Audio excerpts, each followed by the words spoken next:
This is Growthaholics.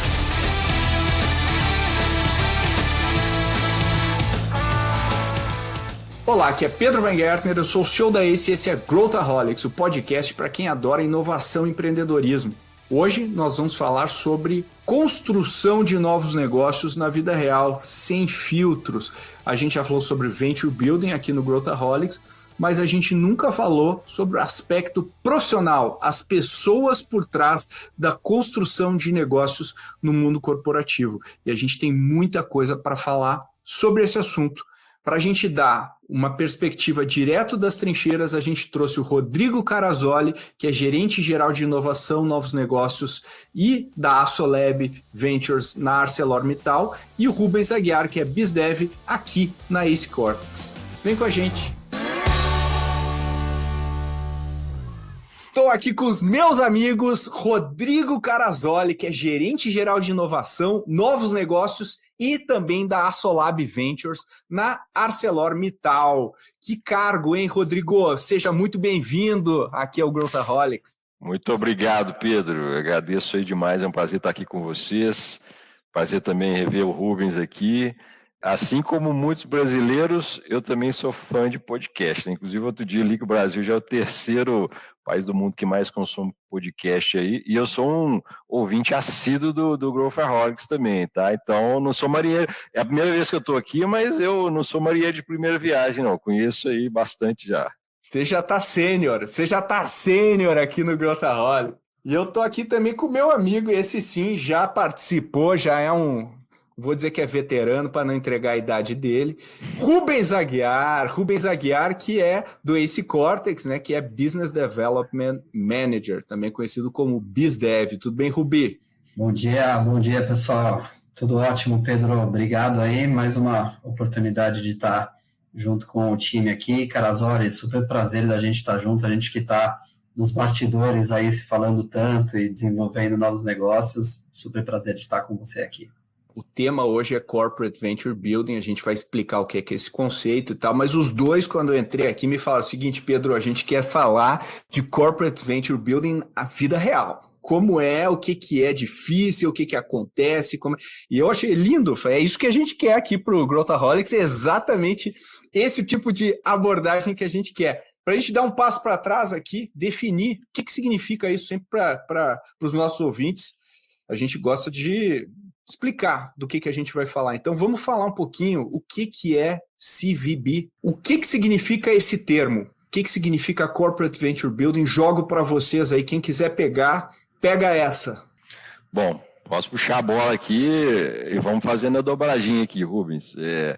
Bom, na minha opinião, assim, falando de uma forma bastante direta, né, eu entendo o CVB, o Corporate Venture Builder, como uma forma de emular o mindset e a jornada típica que uma startup segue para desenvolver um novo negócio, só que dentro de uma grande empresa, né? E eu acho que é interessante porque tem muita empresa no mercado que já tem uma cultura de desenvolvimento de novos negócios, só que geralmente ela faz isso de uma forma não tão estruturada, né, e pouco eficiente ali.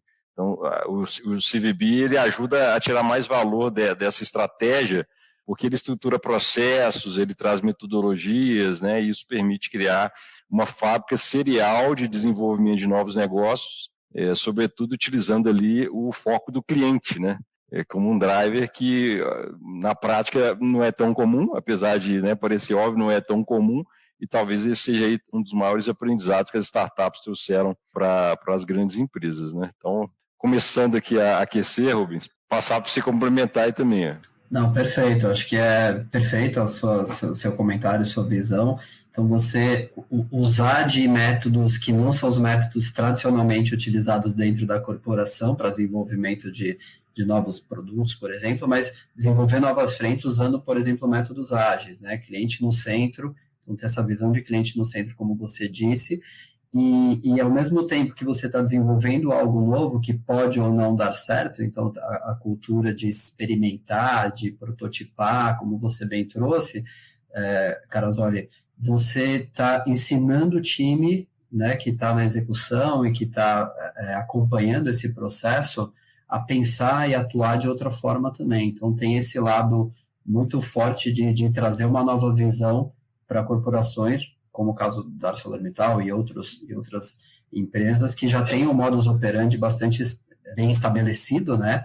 Mas você traz uma nova forma de pensar e de atuar frente à construção de novos negócios de dentro para fora. Legal, eu entendi. Entendemos aqui o conceito. Agora, quais são as barreiras hoje nas empresas? Aí vou chamar o Rodrigo direto das trincheiras corporativas aqui. O que atrapalha, o que é empecilho para você conseguir? Então a gente está falando, vou criar um novo negócio, vou criar uma nova linha de receita, vou criar um novo produto, eu vou fazer isso provavelmente fora da minha estrutura, né, com um time dedicado para isso. Legal, parece fácil falar, mas onde que pega, Rodrigo? Qual que é a vida real aqui? Bom, acho que é legal falar o seguinte, o CVB, na verdade, tem que ser entendido como uma estratégia dentro de um portfólio de inovação da empresa, né? A gente não pode achar também CVB é a bala de prata que vai resolver todos os problemas. E o interessante é que é uma estratégia, vamos dizer assim, parece simples na prática, né? Até pelo conceito que a gente falou aqui, é simples na teoria, mas é muito complexa na prática, realmente, de estruturar, porque se a empresa não tem um certo nível de maturidade em relação à inovação, né? Se ela não tem uma estratégia clara de geração de valor por meio da inovação, e se ela tem, por exemplo, um foco muito mais voltado para dentro do que para fora, o CVB costuma ficar emperrado, né, nesse tipo de estratégia. Então, assim, para quem está pensando em montar um CVB, o que eu vejo que geralmente são pontos que travam, né? Primeiro, a questão do mindset, né? Tem que trazer esse conceito, até por ser muito novo também, né? A gente está falando de CVB no Brasil não faz muito tempo. Lá fora já tem mais tempo, mas aqui no Brasil tem pouquíssimo tempo que a gente vê falar. Então, acho que o primeiro ponto tem que trazer o mindset e colocar isso de uma forma clara, criar uma massa crítica na empresa ali, porque isso costuma travar, geralmente pela falta de entendimento, pelo desalinhamento de expectativas, isso acaba sendo uma barreira muito grande.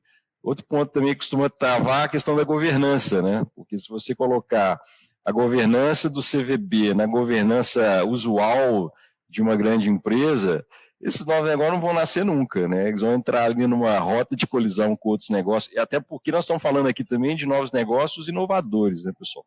Tem uma grande diferença entre novos negócios tradicionais, né, nos mercados que eu já atuo, né? A gente está falando principalmente aqui de Horizonte 2, Horizonte 3, então isso tem um outro viés. Então a governança, eu acho que é um ponto também que costuma ser uma barreira importante quando a gente olha para empresas, e aí assim, acho que tem várias outras questões, as próprias questões de métricas também, quer dizer, como é que você vai medir o sucesso, né, desses novos negócios? Você não pode pegar as metodologias tradicionais, as métricas tradicionais também, você tem que adaptar, e essas métricas precisam evoluir com a jornada desse novo negócio.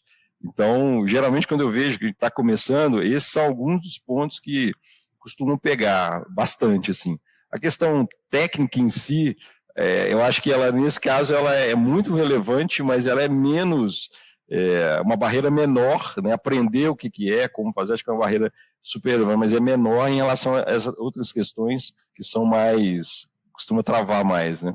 Então, você está falando, tem um aspecto que é o aspecto do, vamos chamar assim, do convencimento interno de que eu tenho que seguir essa estratégia, né? Você ter lá que, olha, gente, vamos perseguir aqui enquanto corporação uma estratégia de corporate venture building, a gente está falando de um recorte mais inovador, de um mercado que a gente quer perseguir, de alguma coisa adjacente, e até alguma coisa bem longe do nosso core business, e aí você está explicando, poxa, você precisa convencer e garantir, né, que essa estratégia seja adotada na empresa, pelo menos testada. E aí, Rubens, você que também interage muito sobre esse tema em vários contextos, o que você nota, se você fosse colocar o que as pessoas entendem errado normalmente sobre esse tema, o que você elencaria? Legal. Ótimo ponto, Pedro. As dificuldades, né, que a gente vê normalmente bate com um ponto que o Carasoli trouxe aqui, que é como que eu meço isso? Então, vou medir com a régua tradicional do que eu meço o projeto, né, quando eu vou lançar um novo produto. Esse é um erro, entre aspas, é um equívoco, né, bastante comum. E a expectativa de resultado, né, você ter uma expectativa de resultado de curto prazo é uma constante, porque é a cabeça dos executivos e executivas, né, das lideranças como um todo, ela foi setada, né, eu passei também um bom tempo dentro do corporativo, ela foi setada para você virar ano, né, fechar ano, e não para, vamos falar das métricas de construção de novos negócios, que não vai, o grande resultado não vai vir dentro daquele ano fiscal. Né? Então, eu vejo esses 2 pontos como fatores-chave, existem outros itens satélite aí, mas a régua de como medir, né, quais são, e o Carasoli já trouxe isso na fala, na abertura, quais são as métricas que a gente vai utilizar e como que esse resultado vem, em quanto tempo, como é que funciona a construção, eu vejo como 2 fatores bastante relevantes, barreiras aí a serem trabalhadas e que passam por cultura, né? Eu acho que um tópico legal também da gente trazer a discussão de como que você vai trazendo essa cultura de construção de um novo negócio de dentro para fora, para que isso comece a circular dentro da empresa em diferentes níveis, e aí você consegue ir destravando essas barreiras tradicionais. Então tem esse elemento aí também né, que você falou, que é o alinhamento da expectativa do retorno esperado e qual o horizonte de tempo que vai vir esse retorno. Se a empresa está olhando trimestre a trimestre e falando, pô, Rodrigo, cadê o EBIT daqui, cara, dessa iniciativa? Porra, como assim? A gente está construindo, a gente está elaborando um caminho novo. E então esse é um elemento, né? Convencer, explicar, ok, vamos fazer. Recebemos a sinal verde. Pode tocar, Rodrigo. Quais são as dificuldades que você tem após o sinal verde? Uma delas, obviamente, é como se reporta, é ficar constantemente realinhando. Vamos se relembrar aqui do que a gente queria fazer, vamos explicar e tal, porque às vezes é uma iniciativa tão pequena que ela não fica na cabeça dos executivos que estão falando de bilhões, e aqui a gente está falando às vezes de milhares, e aí é difícil a gente colocar isso como prioridade na cabeça dos tomadores de decisão. Mas vamos falar um pouquinho do que acontece depois, né, da luz verde. Então, aí é muito importante. Bom, eu venho da área de estratégia, né? Então, eu trago o olhar da estratégia para dentro da inovação também. Então, eu vejo assim: você tem que ter uma tese clara, né? De que tipo de negócio que você está interessado em desenvolver, qual o nível de proximidade desse negócio com o core da empresa, com o que ela faz hoje, por exemplo, né? Esse é um ponto super importante, para você não ficar gastando tempo à toa ali também e ficar colocando coisas que a empresa não tem interesse, não casa com a visão de futuro da empresa. Então, vai ser muito mais difícil, o nível de atrito vai ser muito maior para poder tirar do papel esse tipo de negócio, né? Essa tese é importante que ela tenha também questões, por exemplo, fonte de fomento, né? Porque no final do dia vai ter que ter um investimento. É claro que a metodologia, a forma, né, com que a gente faz, ela vai postergando, né, você vai conseguindo dosar e aumentar esse investimento com a redução do nível de incerteza, mas vai ter um investimento necessário. Então, de onde que vai vir? Né? Vai ser só captação interna? Vai ter possibilidade de captação externa? Você vai unir essa estratégia com uma estratégia de CVC, por exemplo, que você pode combinar lá no final as estratégias também, né? Acho que isso também é legal falar, nada é estanque, né? Nada é separado, no final tudo pode ser combinado e aí, né, tem várias possibilidades para fazer isso. Então, quer dizer, outro ponto super importante, como é que você vai envolver os empregados? Porque a gente sabe que um dos motores do CVB, não é o único, mas um dos motores é o intraempreendedorismo, né? O Rubens falou agora há pouco da cultura, que também tem tudo a ver com o intraempreendedorismo, né? Então, como é que você vai fazer esse incentivo, né? Para os empregados, por exemplo, a questão de reconhecimento, né, engajamento dos empregados, porque não adianta nada, você vai ter que rodar o ciclo todo, né, que vai desde a atração de oportunidades que são interessantes, você vai ter que testar, validar, né, desenvolver, lançar isso no mercado, e você vai precisar de gente, né, gente boa para fazer todo esse processo, né? Então, esse também é um ponto muito importante, né? E aí as empresas, e na ArcelorMittal não é diferente, você começa a esbarrar em questões do tipo, vou oferecer equity, por exemplo, né?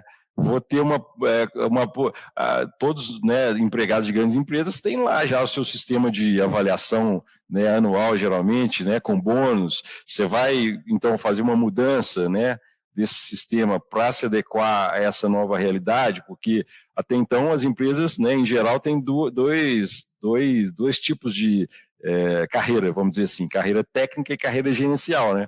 Agora você está criando um terceiro ali, que é a carreira de empreendedor, né? Então, traz as suas complexidades. Então, você precisa pensar nisso também. É claro que você não precisa ter resposta para tudo já de início, né? É muito difícil fazer isso, mas você precisa se antenar também às coisas que vão acontecendo ao longo dessa jornada, para chegar lá na frente e falar, nossa, eu não tenho uma solução para isso, vou ter que paralisar esse programa aqui uns 3 meses para poder pensar como vou resolver.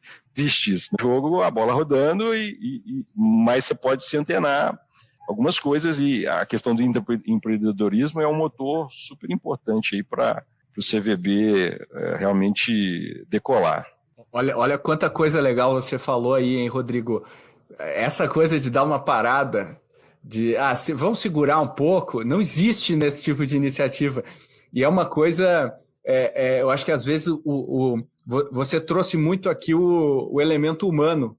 Você pega lá os colaboradores que, bom, legal, agora você tem um novo projeto aqui. Esse projeto aqui a gente vai tocar como uma startup, vai usar metodologias de startup, a gente vai fazer tudo bonitinho. Então, pô, legal, então, se der certo eu vou ficar rico, vou ganhar dinheiro, você vai me recomprar? Como é que vai funcionar?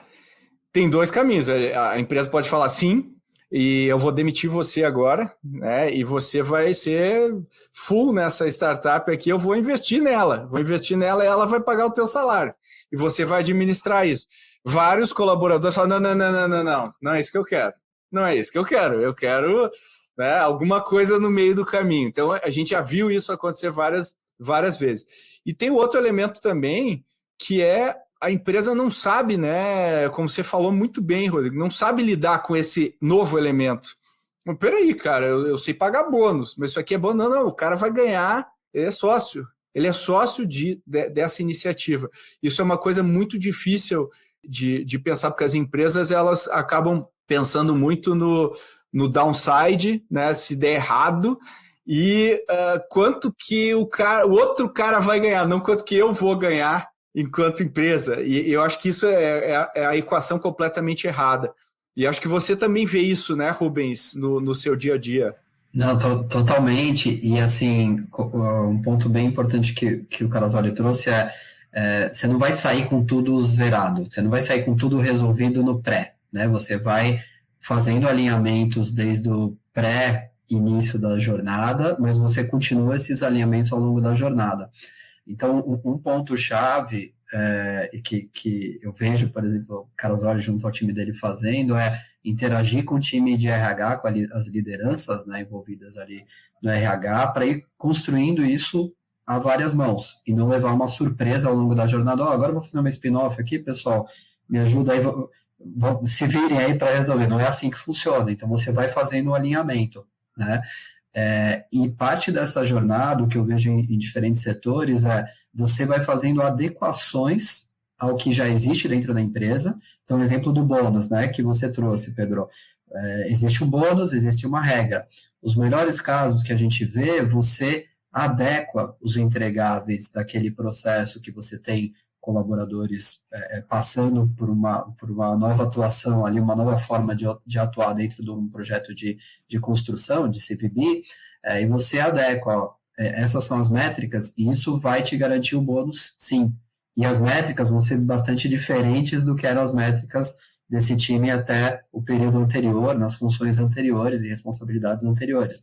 Então, você tem como fazer adequações de comum acordo, né, com toda a estrutura, com toda a liderança de pessoas, CFOs e etc., para ir depois construindo o que é uma nova jornada. A gente sabe que as coisas não vão acontecer todas de uma vez só, né? O que você acha disso, Carasoli? Qual que é a sua visão? Assim, eu concordo totalmente.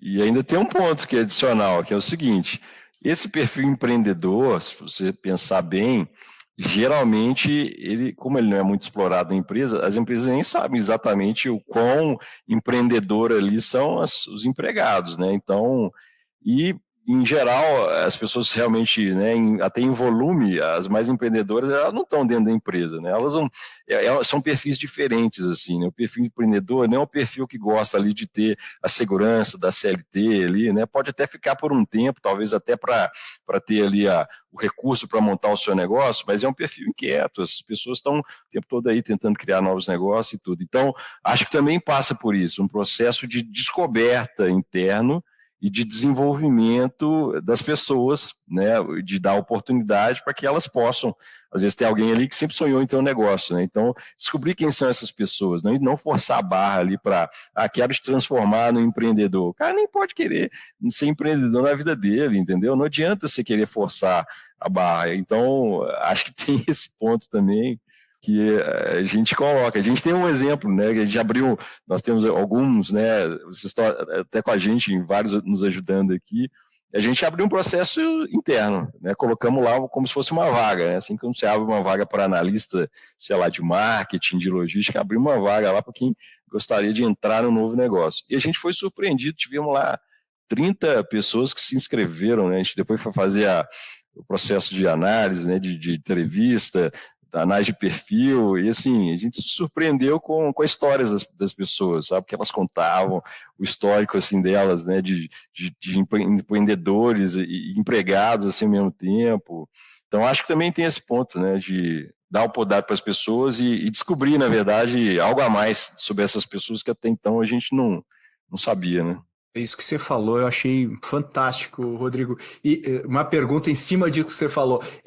Essas pessoas, elas vieram de áreas que muitas vezes a gente surpreenderia, a gente não associaria com uma área empreendedora dentro da empresa, ou elas se concentraram em áreas específicas? Essas vieram de áreas que, teoricamente, eu pensaria que seriam possíveis, assim, né? A área de TI, geralmente, tem pessoas que pensam muito nessa parte, a área de marketing também, né? A área comercial, de uma forma geral, pelas interfaces ali, né? Porque algumas áreas acabam tendo uma visão mais interna, né? Então, acho que elas acabam ficando presas ali muito a processos internos, né? Mas acho que, assim, tem que dar oportunidade. E acho que esse é um ponto legal na ArcelorMittal, porque a gente tem programas que a gente dá oportunidade para as pessoas, de fato, exercitarem, não necessariamente para virarem empreendedores, saírem da empresa, não só isso também, mas para que elas possam exercitar a veia intraempreendedora sendo empregados, né? Acho que esse é o ponto legal. E aí você se surpreende, pessoas de, né, processos produtivos, assim, muito técnicas, mas que têm ideias incríveis. E quando você vai olhar aquilo ali, pô, tem um valor no mercado gigante. Então, por que não fazer, né, aproveitar tanto internamente como também empacotar aquilo ali, de fato criar algo que possa ser escalável e atender também ao mercado, né? Então, achei esse um processo incrível, assim, de descoberta das pessoas que estão lá na frente nos negócios e também de quem está nos bastidores, de quem está ajudando. Então, a gente é muito empolgado com isso, né? A gente gosta muito de ver esse processo de transformação aí. Legal.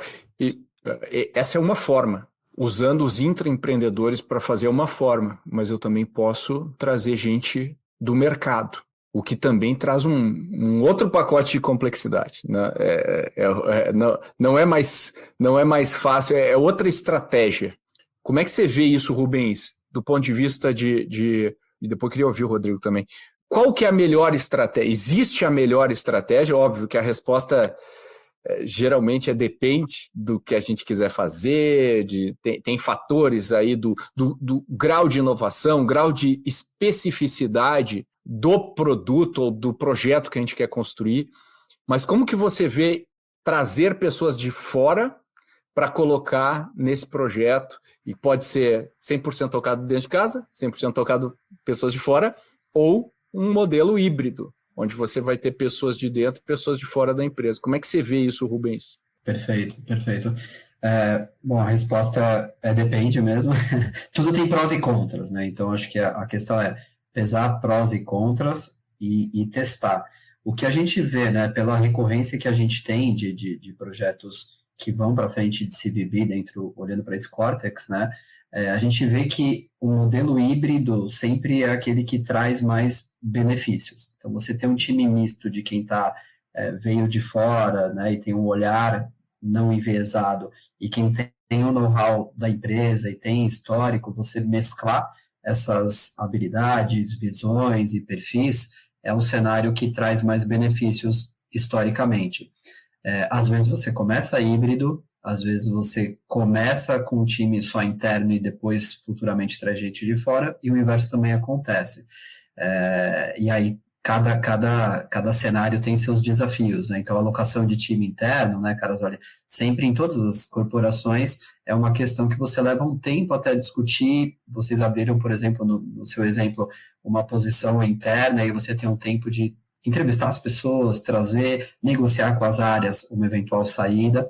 A gente já atuou montando times, muitas vezes só com colaboradores da empresa, e aí você tem uma jornada ali de meses até fazer um phase-out da área, projetos que aconteceram onde a pessoa foi já previamente desconectada da empresa. Ela não foi desligada da empresa, mas, por exemplo, ontem mesmo estávamos em discussões sobre isso, a pessoa não tinha mais acesso ao e-mail corporativo para entrar numa imersão total dentro do novo projeto. Times de colaboradores atuais da empresa. Isso é parte do processo, né? Mas eu diria que para ter uma posição firme aqui, o time híbrido é aquele que traz mais benefícios ao longo da jornada, né? O que você acha, Carasoli? Qual que é a sua visão? Cara, eu concordo. E nas nossas experiências aqui, a maior parte delas justamente são times híbridos, né?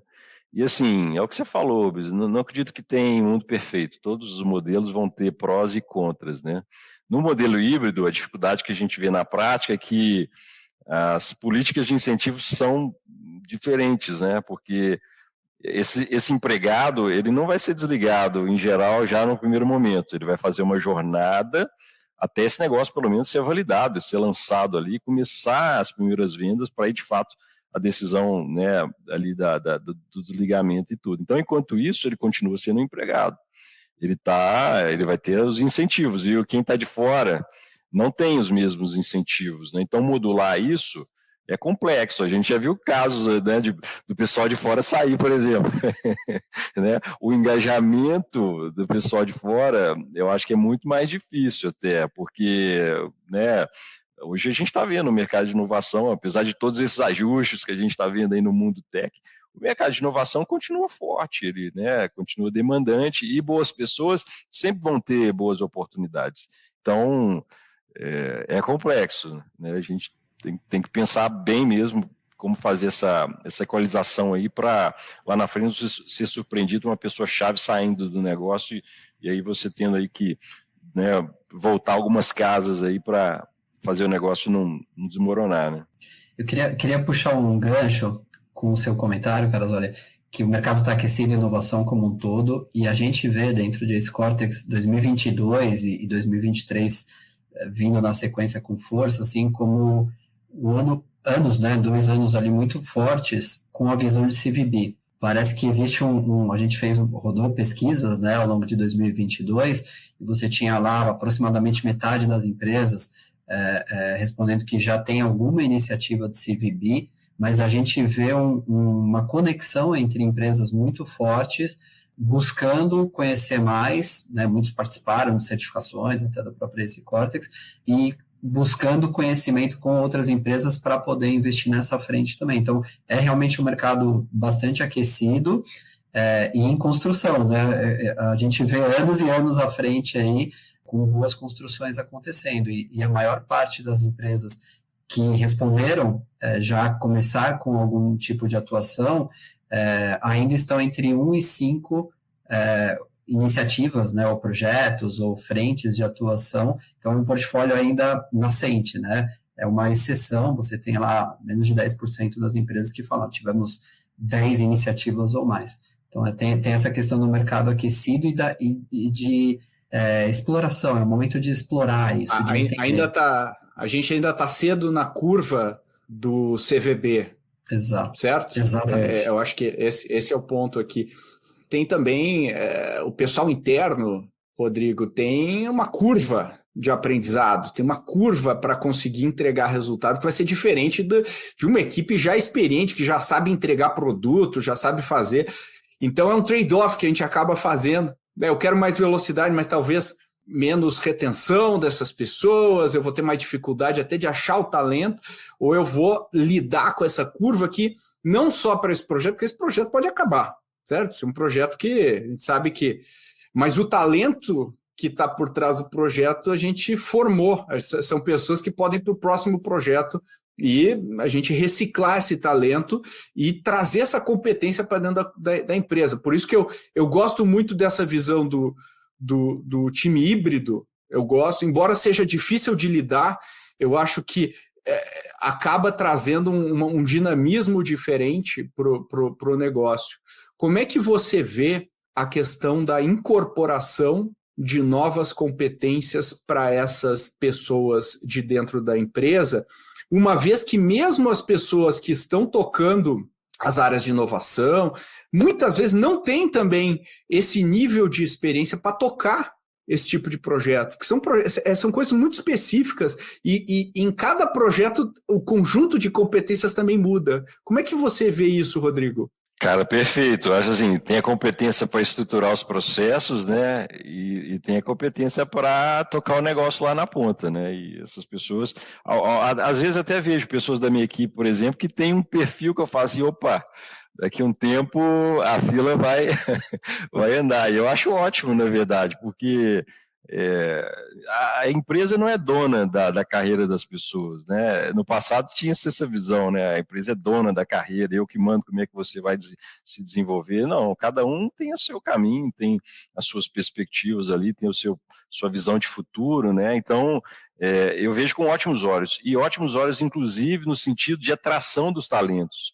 Porque eu acho que as empresas que estão investindo em inovação de forma séria, que têm, por exemplo, estratégias de CVC, CVB bem estruturadas, elas são também um lugar que todo mundo quer trabalhar hoje em dia, né? Todo mundo olha e admira, fala, poxa, é muito dinâmico, né? É muito dinâmico. É muito legal. Não é mais aquela visão estática, né? Vou entrar, vou me aposentar, vou ficar fazendo a mesma coisa ali sempre. Não, hoje em dia você tem múltiplas possibilidades. Então, nesse sentido, eu acho que é fantástico, né? É uma capacidade, é o famoso lifelong learning, né?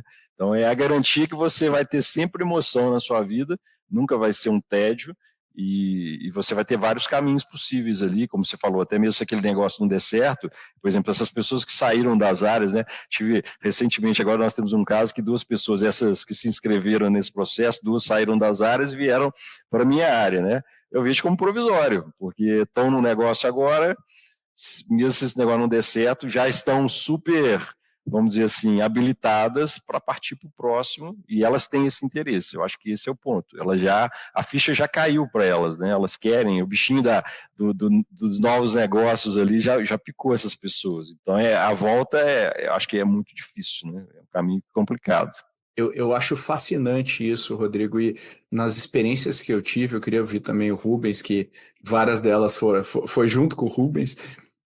O que eu percebi é que muitas pessoas, a gente está entrando até um pouco nessa seara do intraempreendedorismo, mas olhando em CVB mesmo, os projetos de CVB, muitas pessoas têm receio de sair da sua área de origem e, vou encarar isso aqui.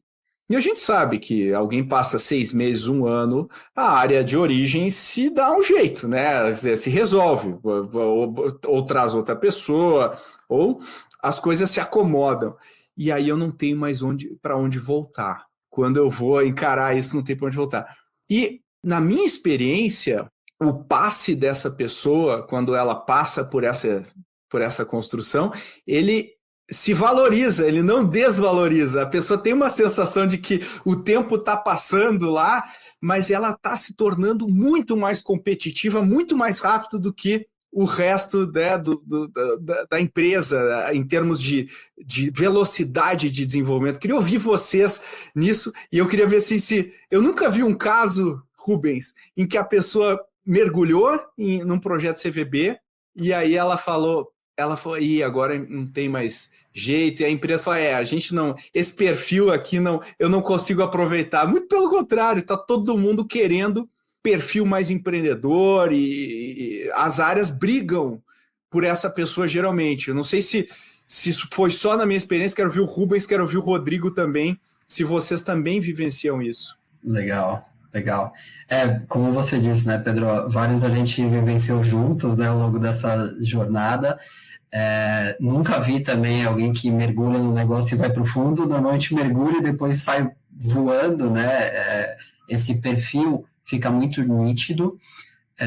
O que a gente vê recorrentemente é essas pessoas passam a conseguir entregar mais do que o dobro em metade do tempo, né? Falando de Scrum, as pessoas entregam muito mais, com muito mais clareza, não só velocidade, mas qualidade, mais abertas a testar novas coisas, e isso é rapidamente percebido. Acho que um ponto legal para fazer a conexão com isso, e eu queria ouvir o Carasoli, você tem essa percepção que pode acontecer para dentro da empresa, e você tem essa percepção acontecendo do mercado. Então, a gente viu já todo tipo de situação quando você fala de construção de novos negócios. Gente que depois pula para fora, ou seja para o mesmo setor, seja para um outro setor, mas porque passaram a chamar a atenção que elas estão construindo, ou que cresceram dentro da empresa, foram estruturar uma área nova ou foram absorvidas por uma outra área que olhou essas habilidades com bons olhos. Eu vejo que um desafio grande das empresas é isso, assim, se eu tenho a intenção de, mesmo não sendo dono da carreira das pessoas, né, como você bem disse, mas se eu tenho a intenção desse talento continuar entregando valor com força dentro da minha corporação, o que eu posso fazer? Como que eu faço esse crescimento, né, e essas novas habilidades aí adquiridas, superpoderes, muitas vezes, para o mundo corporativo, ser reaproveitado dentro do negócio, seja do core ou seja de outros negócios nascentes. O que você vê? É interessante que no processo nas entrevistas para esse caso, né, a gente perguntou para as pessoas, né, na entrevista, foi isso der errado? O que você, né, que você pensa se der errado? E todas elas falaram, olha, não estou preocupado, se der errado eu vou olhar para frente, né? Eu não quero voltar para a minha área original. Todas elas falaram isso, todas.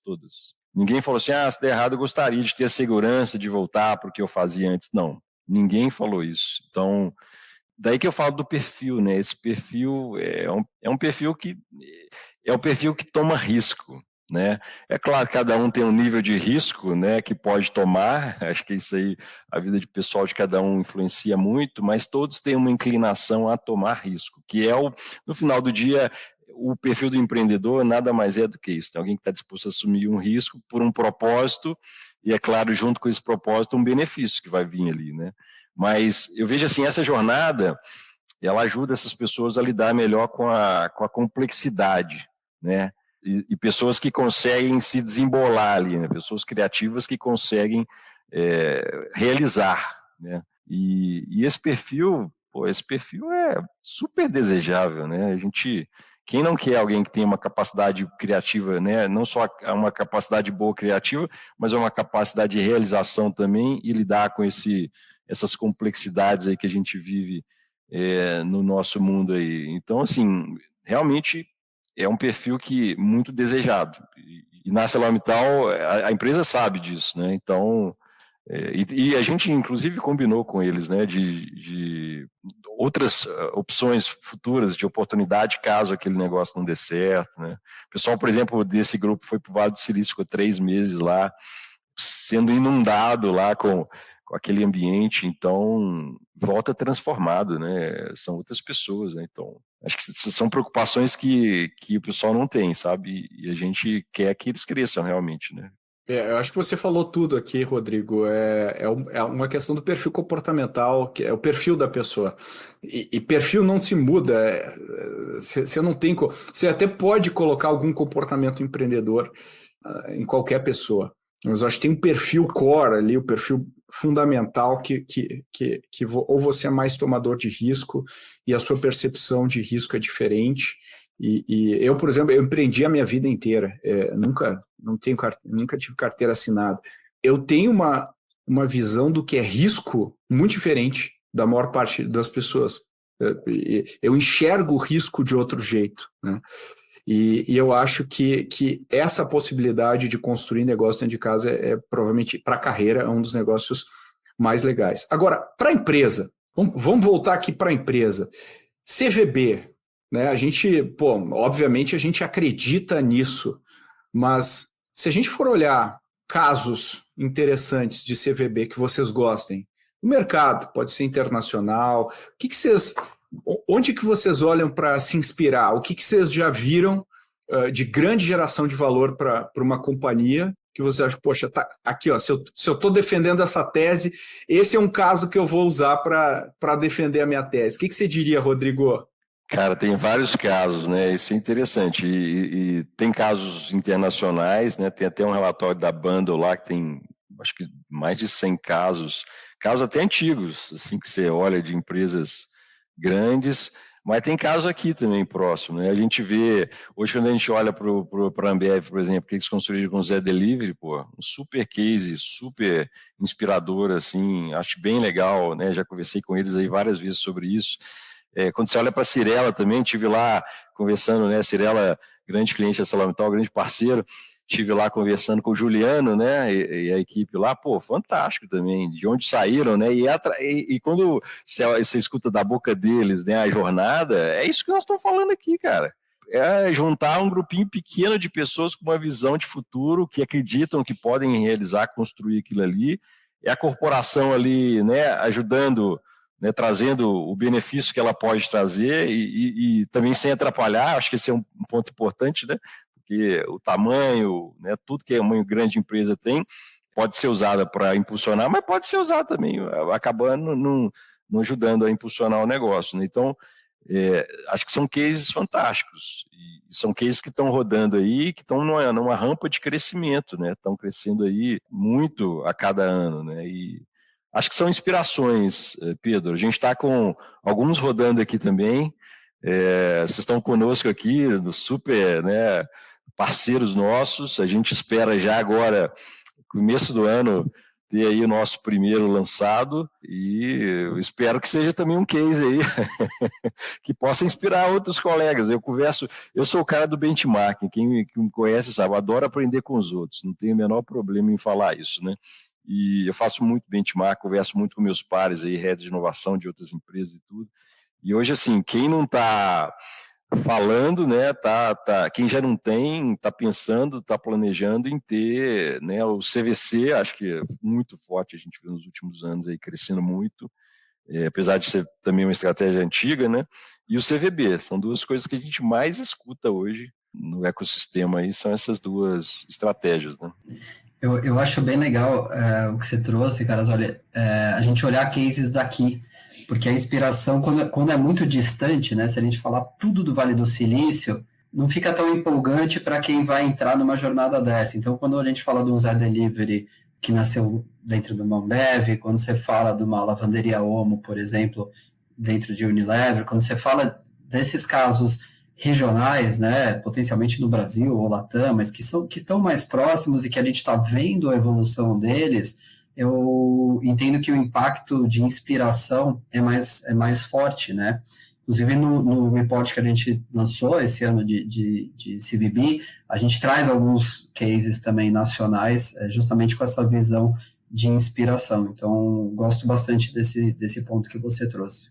Olha como a gente já tem riqueza de casos aqui locais para provar a tese, desde, né, G2L aí da Gerdau, uma super empresa de logística, até no setor bancário, né, a gente tem vários, setor financeiro, a gente tem vários exemplos aqui no Brasil, e eu acho que isso vem para mostrar que, no final do dia, quando, cara, você está disposto a executar, a apostar, e aí fundo no negócio, eu acho que a probabilidade da gente colher resultados é boa. Mesmo que esses resultados sejam aprendizados porque a gente descobriu que o negócio não ia dar certo relativamente rápido, porque isso que é o legal, usando as metodologias mais contemporâneas que a gente tem, a chave do jogo é errar rápido e errar barato. Se eu for errar, eu vou errar rápido e eu vou errar barato. Eu acho que isso muda completamente a equação de risco da maior parte desses negócios. Então, eu gosto muito dessa visão. E a gente já está arrumando aqui para o fim do nosso episódio. Eu queria pedir para vocês dois, se a gente puder, tem muita corporação aqui nos ouvindo, e se a gente puder dar dicas de como, e acho que é legal até pegar um pouco até a bagagem anterior aí do Rodrigo de estratégia, para ajudar aqui, para auxiliar a gente a dar o cenário, como é que a gente, que dicas que a gente dá para as pessoas darem os primeiros passos, o que elas precisam fazer, como que elas conseguem enxergar essa oportunidade. E acho que muitos dos passos que você já fez, Rodrigo, muitos dos passos que você já auxiliou várias empresas a fazerem, Rubens, como é que a gente pensa sobre isso? Começar aqui então, Rubens. Bom, acho que o primeiro ponto é o seguinte, é entender que essa não é uma estratégia, vamos dizer assim, para iniciantes, né? Não é assim, estou fazendo um hackathon, agora eu vou fazer um CVB. não é bem assim, é algo complexo, muito difícil de ser executado na prática, mexe com a empresa toda, não mexe só com uma área específica, mexe com a empresa como um todo.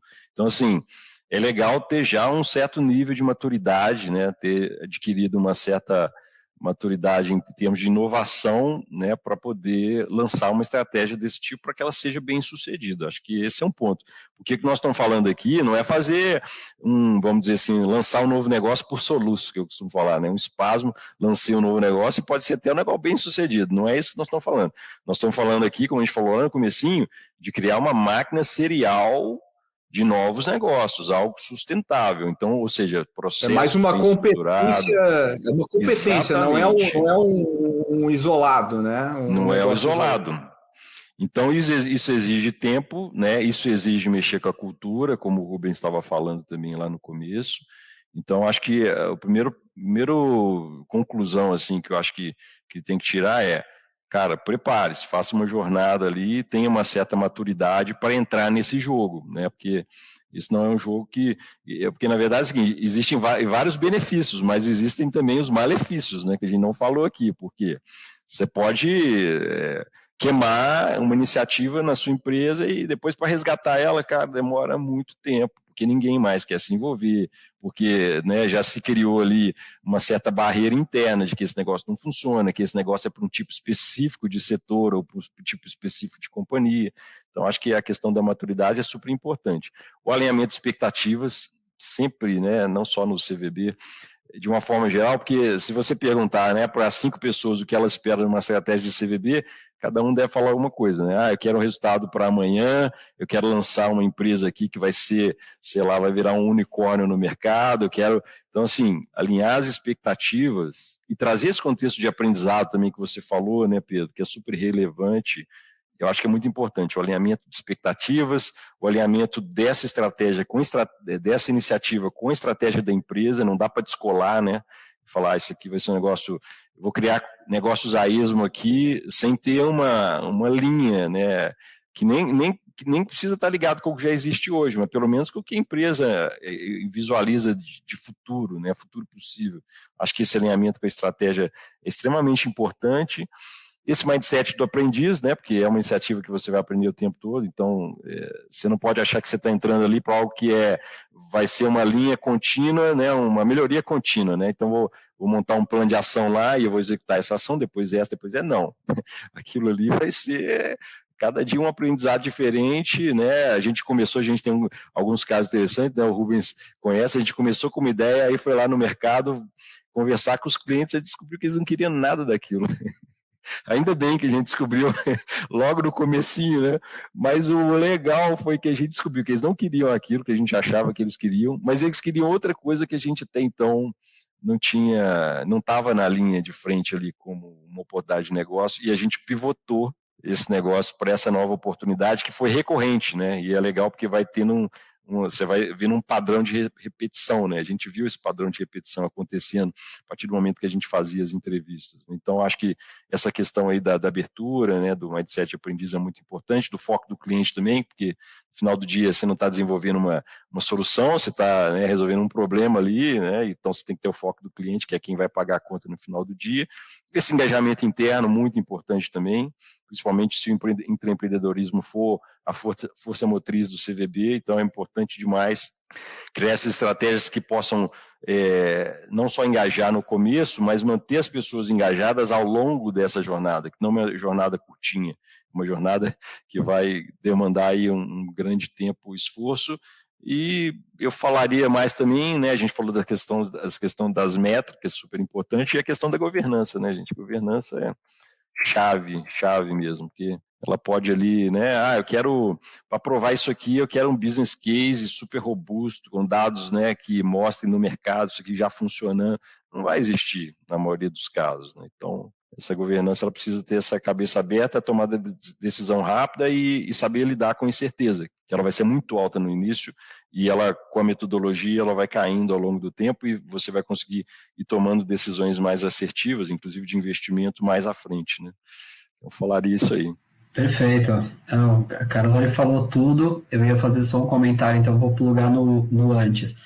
Mesmo tendo a maturidade em inovação como um todo, né, e aí todos os outros pré-requisitos que o Carlos comentou super bem, a jornada pré, né, o pre-work, para falar, não, agora vamos começar, a gente vê como super importante. Então, participe de certificações, se envolva com o tema, prepare as pessoas que vão estar ao entorno desse processo, né, você que está dentro das corporações, prepare o seu time, pessoas que às vezes não são do seu time, mas que vão tocar o tema, começa a compartilhar conteúdo, começa a trabalhar a cabeça dessas pessoas antes do início, né?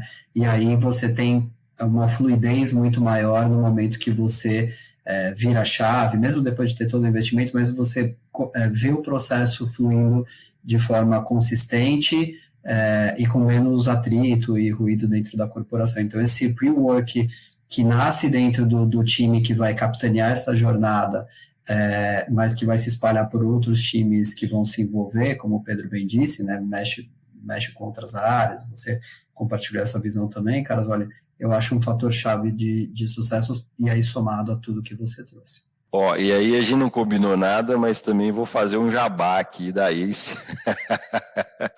E é uma coisa que, na verdade, eu faço porque eu acredito, na verdade, né? E todas as outras estratégias que eu já ajudei a implementar, desde do Açolab, né, que é o primeiro laboratório de inovação aberta aí da indústria do aço, que eu participei, né, tive a felicidade de participar desde o comecinho lá com a Paula Arraca, nossa diretora, até o próprio CVC também.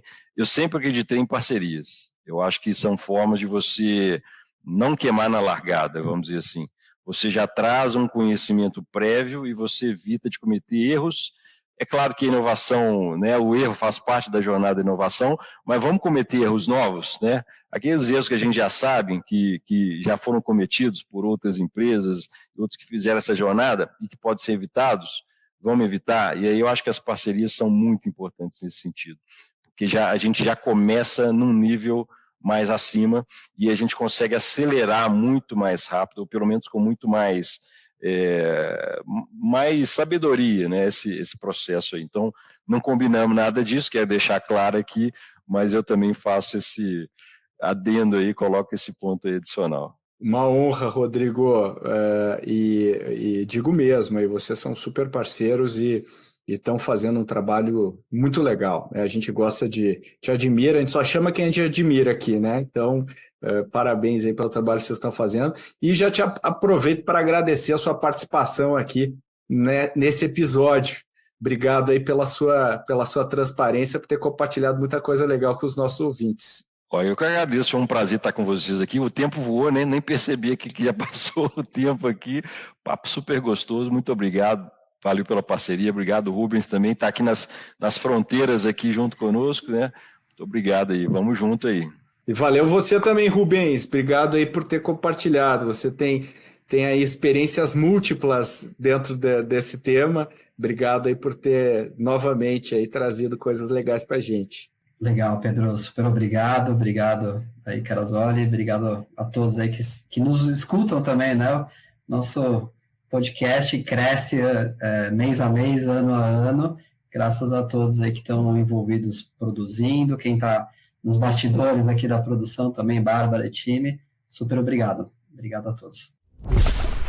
Se você gostou desse tema, dá um pulinho no episódio 146, onde a gente fala sobre a aplicação de Corporate Venture Building dentro da corporação. Como sempre, eu quero pedir seu feedback, sugestões, coisas que você acha que são interessantes da gente abordar aqui no Growthaholics. Muitos dos episódios que a gente já fez vieram de feedbacks e ajuda dos nossos ouvintes. Então, se você tem alguma coisa a dizer, manda e-mail para podcast@goace.vc, que a gente vai ler com muito carinho e vamos responder um por um, prometo. Também queria agradecer você que ouve o nosso podcast, que faz com que ele esteja entre os 100 maiores do Brasil hoje. Sim, então se você quiser continuar divulgando e promovendo nosso podcast, a gente agradece muito e vai continuar investindo em conteúdo de qualidade para você e todos os ouvintes. Obrigado e até a próxima.